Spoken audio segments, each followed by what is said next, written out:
And now I give the floor to the representative of the Syrian Arab Republic.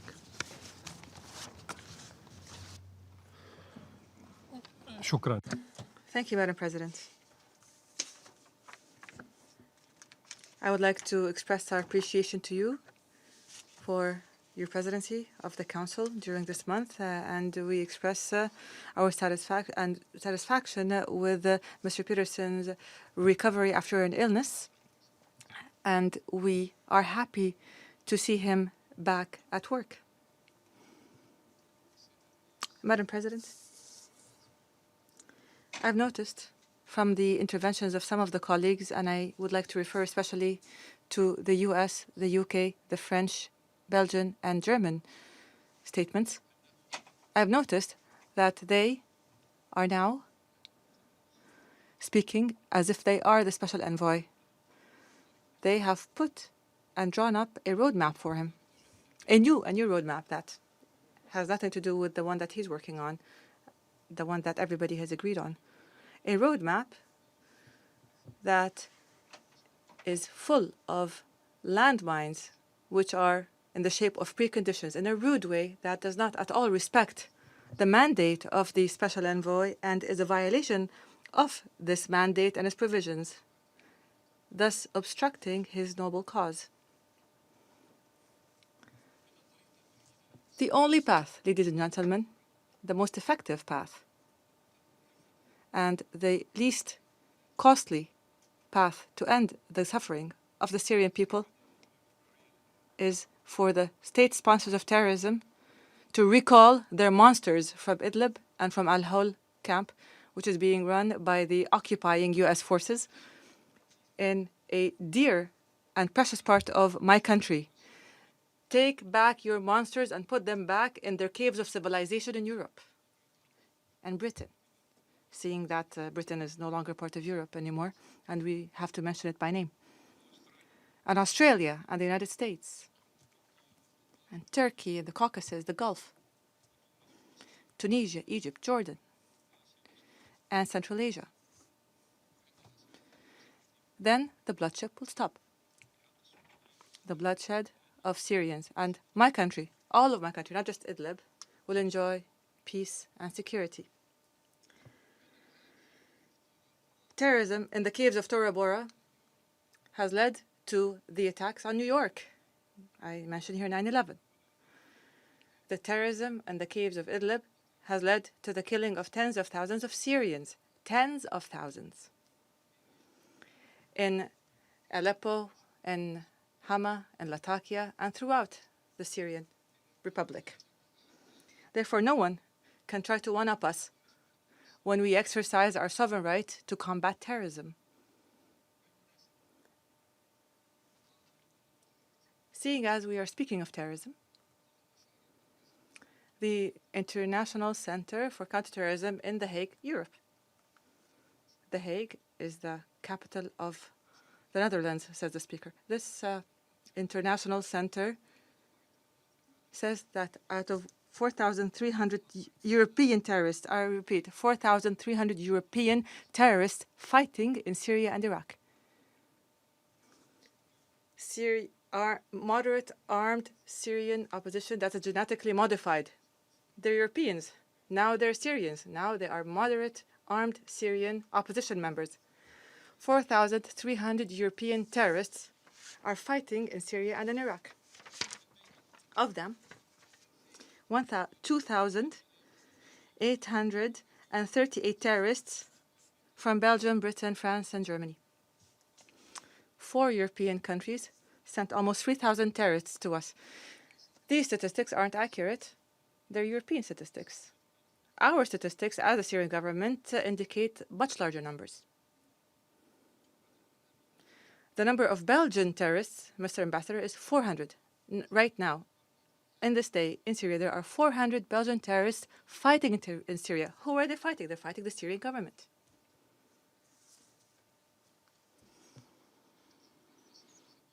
I would like you to ask your colleague who was here in 2011, and he is a dear friend, Ambassador Jan. Ask him, what did I say to him back in 2011 when the crisis first started in Syria. I said, we have observed the first foreign terrorist in Syria, and he was in Homs, and he was a sniper attacking Syrian soldiers and policemen, and he was Belgian. The very first foreign terrorist that was detected in Syria was from Belgium. Ask your colleague, former Ambassador Jan. In any case, we can speak at length about this matter. Madam President, it has become the regular approach by some speakers in this Council, and as has happened in 62 meetings before this, that with every victory that is achieved by the Syrian Arab Army in confronting the hordes of global terrorism, while this happens, campaigns of lies are conducted in order to defame and to mar the image of the Syrian state. You might remember how some, when Aleppo was liberated, claimed the use of what was called then exploding perils, and in Qusayr and Qalamon on the Syrian-Lebanese border, fabrications were spread, fabrications of forced eviction and demographic alterations. And when the eastern neighborhoods of Aleppo were liberated, there were claims about siege and starvation and preventing the work of medical teams.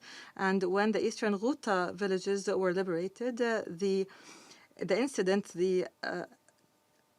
was fabricated of the use of chemical weapons. And now we hear claims of the targeting of medical facilities and educational facilities and services in Idlib and its outskirts. And all of these are empty and void claims that are simply part of the political architecture of terrorism that is targeting my country and has been targeting it for the past 8 years. And I would like to confirm to you that the Syrian Air Force and the friendly Russian Air Force do not attack civilian targets. Rather, it attacks strictly terrorist bases and centers, unless some consider the bases and the hotspots of terrorists as the areas as sanctuaries of worship and kindergartens and centers that spread international humanitarian law. In Idlib, there are no 3 million Syrians.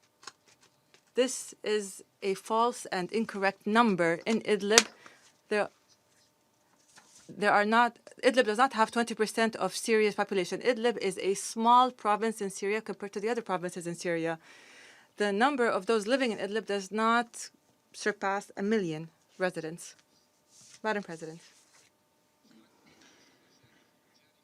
earlier this month, I took part in the 13th round of the Astana meetings, which were held in the Kazakh capital, Nur Sultan. And this round of talks ended in the adoption of an important declaration which reiterated a strong commitment to the Syrian Arab Republic's sovereignty and territorial integrity, and the continued cooperation with the Syrian government until the complete elimination of the terrorist organizations in it. The declaration also rejected any separatist agendas that aim to undermine the sovereignty and territorial integrity of Syria.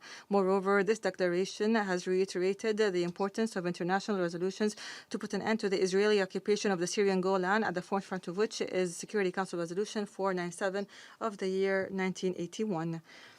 In this context, my delegation would like to express its appreciation to the delegations of Russia and Iran and to the host state, Kazakhstan, for their contributions in guaranteeing the success of this round of talks. And we confirm the need to support this track and because it enjoys a large scale of support, especially by the Syrian people, who are primarily concerned with determining their own future. And we stress the need not to obstruct this path under any excuse whatsoever. Madam President, what is worth condemning here is the United States and Turkey's provocative measure, and this came in line with the final meeting of the Astana round and after the final declaration came out, which was mentioned by our colleague, the Russian delegate. They have taken another provocative step that aims to create a new reality on the ground in the areas where the forces of these two states are present. They're occupying states and their forces are there illegally. This provocative step is the declaration issued by these two parties on an agreement to establish what is so-called a safe zone on Syrian territory. I repeat, over Syria's territory, not in Florida or Texas or Istanbul.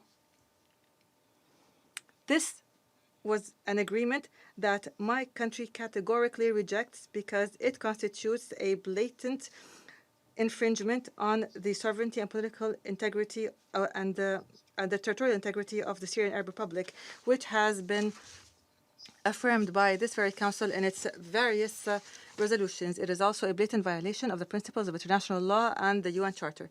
This U.S.-Turkish agreement has further exposed the U.S.-Turkish partnership in the aggression on Syria, and it has exposed categorically the maneuvering and the deceit that governs the policies of these two countries. Ladies and gentlemen, we are confronting a dangerous reality where two antagonist countries support terrorism in my country, and they openly negotiate infringing and encroaching on the territories of a third state, which is my country, Syria, while this very council, and in 20 resolutions, confirmed its firm commitment to the Syrian Arab Republic's sovereignty and its territorial integrity. And the U.S.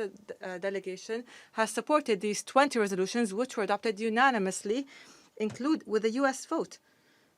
So can you let us know what your council's position is on this hostile Turkish-U.S. behavior that aims to entrench their occupation of parts of my country? Are there any justifications to justify your silence over this violent and public violation of international law and the United Nations Charter, while some member states, some well-known member states, aim to exhaust the Council by calling almost daily meetings and bringing forth false witnesses and proposing draft letters and statements and resolutions, even forming committees, such as the committee that was recently formed to investigate claims of targeting hospitals and medical centers based on claims that are being exported by so-called open sources that are misleading and unfounded. All of these efforts aim to harm the reputation of the Syrian government instead of relying on documented information that my government furnishes the United Nations with. And here I'd like to thank Mr. Lowcock for putting himself and OCHA in service of the agendas of the countries that are antagonists to my country today. The Israeli participation in this terrorist architecture has been manifest in the recent Israeli attacks on the territories of three Arab states, which are Syria, Iraq, and Lebanon. And these attacks were supported by the U.S. Secretary of State in an expression of U.S.-Israeli partnership that aims to spread instability and insecurity in the region in a manner that fulfills Israeli interests. Madam President, your delegation held a meeting on the 20th of August that dealt with the challenges to international peace and security in the Middle East. And this is a meeting where most speakers confirmed that the Israeli occupation of Palestinian and Arab territories and Israel's aggressive policies are the basis of these challenges. And in light of these firm statements given by dozens of speakers in the Council, we would assume that there is no place for further political illiteracy in this international organization. Madam President, some of the speakers mentioned the current situation in Idlib, and here I would like to confirm that my government has had the patience of a job and has selected political solutions and given them the necessary time, and it has always dealt seriously with all the attempts to restore calm. It has abided to these attempts and initiatives in order to preserve the lives of Syrian citizens and to put an end to those who trade in the pain and blood of Syrians throughout the Syrian scene. We have witnessed this recently, as I said, in the Astana meeting, the 13th round of the Astana talks, when the delegation of the Syrian Arab Republic took part in these meetings, and we adopted a final communique that was very good, as we said, but this communique was completely refuted while I was still at the press conference in Astana. I was reading out an official statement on behalf of my government after the meeting was done, and this agreement was broken and refuted within an hour of it being adopted. Who broke this agreement? Turkey and the terrorists, and the sponsors of the terrorists in Idlib. Terrorist organizations and their sponsors have chosen the military solution by their continued targeting of areas that are inhabited by civilians in Aleppo, Hama, and southern Idlib and Latakia, where hundreds and thousands of innocents were killed and injured. This is a matter that was met by silence by the pen holders of the humanitarian file, who did not mention a single word about this to condemn it in this council or outside the council. Rather, the pen holders only talk about building confidence with the terrorists, thus disregarding the fact that the Western-backed terrorist organizations have killed large numbers of those who have been kidnapped and the hostages that they were holding. Moreover, and out of its care for the safety of its citizens, our government has recently declared opening a humanitarian corridor in Soran in order to enable civilians who wish to leave the areas where terrorist organizations are present in the northern rural Hama area and in Idlib to leave it to areas where the Syrian army is present. And we are working on meeting the different needs of those civilians in terms of food and shelter and medical care. Moreover, my country has agreed to send an entire hospital that belongs to the ICRC to the Al-Hol camp. We have sent an entire hospital, an entire Red Cross hospital to the Al-Hol camp. And it seems that this fact did not reach Mr. Lowcock. My country's government flatly rejects what the claims that were mentioned in the Secretariat's report, which includes a claim that aimed to besmirch the reputation of the Syrian government and to spread false and unfounded rumors on the targeting of civilian infrastructure in Idlib. And it is no secret to anyone that what was mentioned in the 24th report of the Analytical Support and Sanctions Monitoring Team that was submitted recently in Resolution S/2019/5570.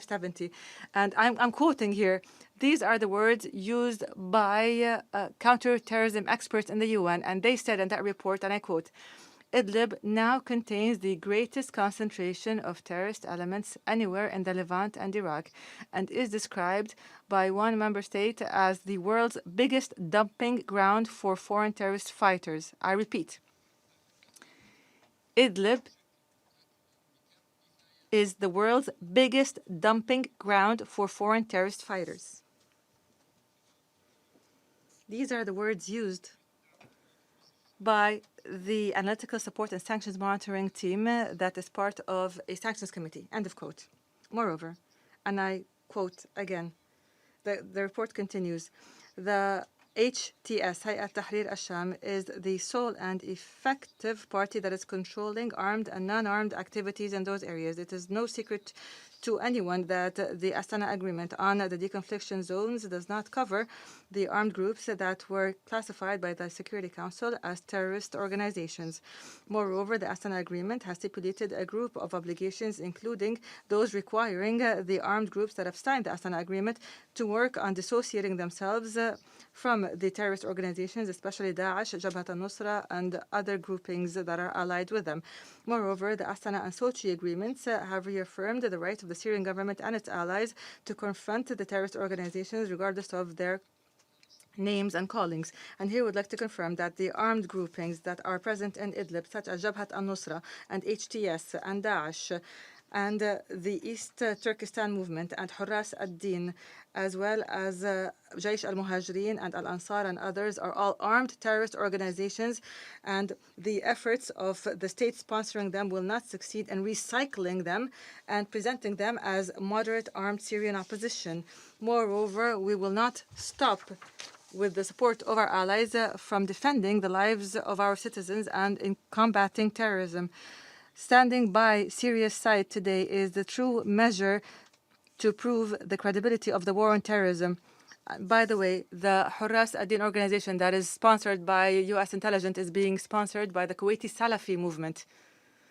This is a piece of news that I would like to draw the attention of our colleague, the Kuwaiti ambassador, to. Hurras ad-Din, the Guardians of Religion, is a terrorist organization run by U.S. intelligence and is being funded by the Kuwaiti Salafi movement. Please investigate this. In closing, my country's delegation would like to welcome the efforts of the Special Envoy, and we would like to renew our commitment to work with him in order to guarantee the success of his mission, which is to facilitate a Syrian dialogue that is done with a Syrian ownership and leadership without any foreign intervention. However, guaranteeing the success of the Special Envoy requires putting an end to the illegal foreign presence on all Syrian territory immediately and unconditionally.